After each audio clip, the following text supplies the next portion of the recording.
commencer d'abord par remercier le président João Manuel Gonçalves Lourenço, président de la République d'Angola, mais aussi président en exercice de l'Union africaine, pour son initiative, son attachement à la paix dans l'Est de la République démocratique du Congo.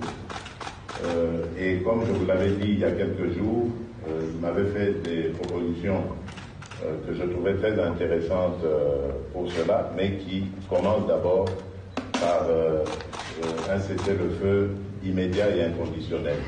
Et je le dis ici au nom de la République démocratique du Congo que je souscris totalement à cette initiative et que nous sommes prêts à aller dans ce sens-là dès que nous aurons un retour de la part du président João Manuel Gonçalves Lourenço, que je tiens encore une fois de plus à remercier pour son engagement en faveur de la paix dans mon pays. Comme vous l'avez entendu dans le communiqué, nous restons bien entendu inscrits dans les processus de Doha et de Washington. Donc ce n'est absolument pas un nouveau processus, ça je tiens à le préciser, le président qui est à côté de moi le confirme, je parle sous son contrôle.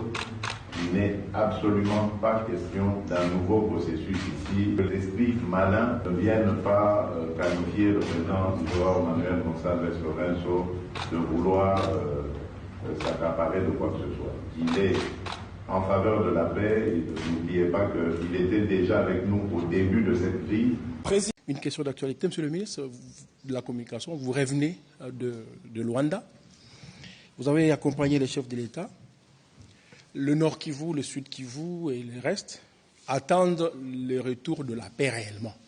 Qu'est-ce qui a été dit sur le retour de la paix? Je crois que le président de la République s'est rendu à Luanda le 4 janvier dernier.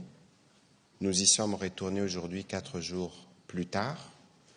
Et chaque fois que le président de la République est parti, il y a eu une communication de la présidence angolaise et de la présidence congolaise. Je pense qu'aujourd'hui, il y a une communication qui est très, très, très claire. Le président Lourenço, qui est président en exercice de l'Union africaine, c'est en cette qualité qu'il a invité le président de la République pour discuter. Vous aviez suivi que le président de la République parlait des propositions qui lui ont été faites par rapport à la situation sécuritaire. Aujourd'hui, nous y sommes retournés. Et vous avez suivi tout à l'heure ce que le président de la République a donné comme réaction, parce que le président Lourenço, au-delà des initiatives qui sont organisées à Washington entre la République démocratique du Congo et le Rwanda, le père, et l'initiative de Doha entre la République démocratique du Congo et le fils M23, en tant que président en exercice de l'Union africaine et au regard de la situation sur le terrain, il a estimé qu'il était important à son niveau de lancer cet appel au cessez-le-feu parce que c'est le point de départ. Que ce soit Doha, que ce soit Washington, c'est une exigence qui malheureusement, dans les faits, n'est pas respectée. Nous connaissons les méthodes du père, nous connaissons les méthodes du fils, nous avons l'exemple d'Ouvira.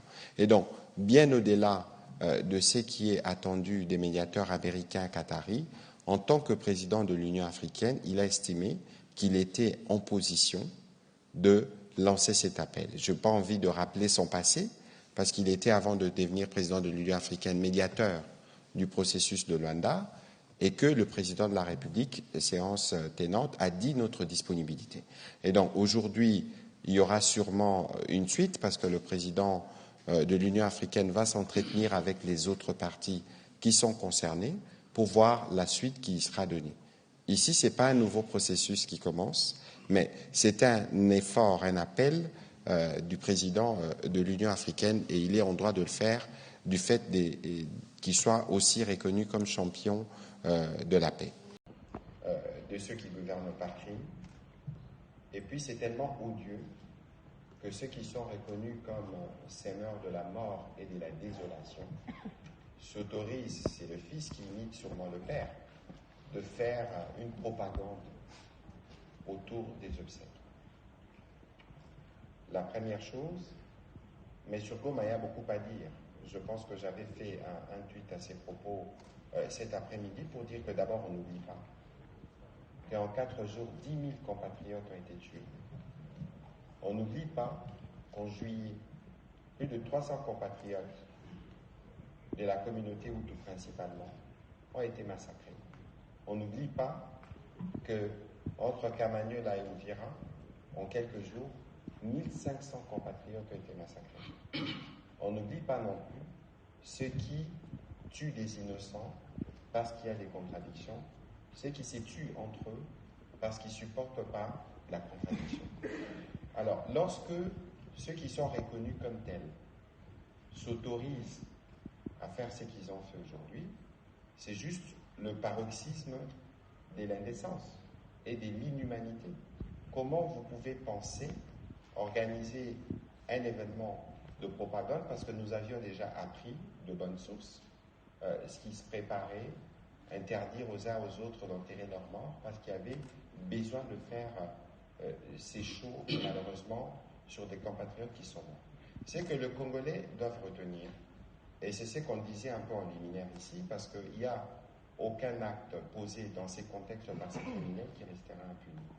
C'est que le Congolais doivent retenir que nous sommes mobilisés. Nous sommes mobilisés, non seulement que nous sommes des cœurs avec nos compatriotes de Goma, de Bukavu, de toutes les parties qui sont sous occupation, mais nous sommes aussi solidaires de leur courage, de leur bravoure, parce qu'ils ne ratent aucune occasion, malgré les intimidations, à exprimer leur ras-le-bol face aux crimes des occupants. Je crois que le message à retenir ce soir, c'est le message de notre détermination à libérer nos populations qui sont sous les jougs de ces criminels, mais c'est aussi le message de la justice. Peut-être qu'à ces propos, le ministre de la Justice, avant qu'il ne réponde à d'autres questions, il pourra dire un mot sur le sujet, mais je crois qu'il y a une limite. Vous pouvez être inhumain, vous pouvez être cruel, mais vous pouvez à certains égards, par respect pour les morts, observer une certaine limite, et ce n'était pas le cas aujourd'hui. C'est important sur le plan de la souveraineté juridique et de la sécurité, puisque nous sommes en guerre. Une avancée majeure a été réalisée avec la promulgation de l'ordonnance présidentielle rendant nul et de nul effet absolu, bien sûr, tous les actes administratifs, juridiques et judiciaires émanant du M23. Ça, c'est important puisque lorsque la paix sera revenue, donc tous les actes qui ont été posés par ces groupes armés ne seront pas reconnus. Donc, zéro reconnaissance juridique des actes d'une rébellion armée. Ça, nous avons protégé ce que je considère comme notre souveraineté. Dans le même registre, j'ai donné une dizaine d'injonctions emblématiques. Donc, il y a eu plusieurs, mais il y en a plusieurs, ont été adressées aux juridictions, aussi bien civiles, militaires, pour la poursuite des auteurs de crimes. Et là, c'est très important puisque les injonctions emblématiques ont touché ce que la population considérait dans un premier temps comme des intouchables. Aujourd'hui, tout le monde, chacun qui commet des infractions, quel que soit son rang, il sera tenu responsable. Bien sûr, cela a été renforcé par la diplomatie judiciaire qui a apporté plus de crédibilité dans nos actions. Donc, par exemple, les commissions rogatoires, dont certaines en attente depuis 11 ans, ont été traitées. Et ça a donné beaucoup plus de crédibilité. Et bien sûr, il y a une dizaine d'accords de coopération pour renforcer, bien sûr, l'entraide judiciaire et faciliter les commissions rogatoires ont été finalisées et certains sont en cours.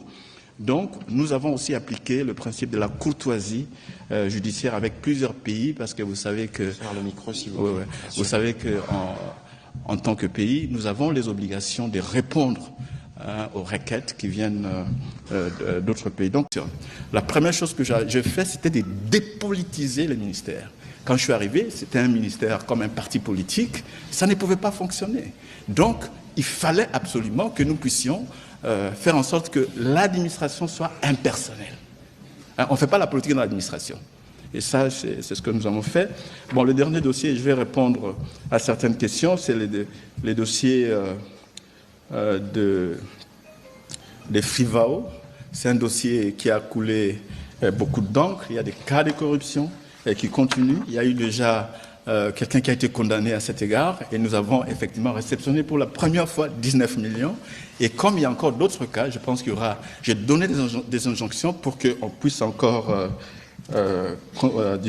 traduire en justice ceux qui sont encore impliqués. J'ai réinstallé le comité Marabout et envoyé effectivement des lettres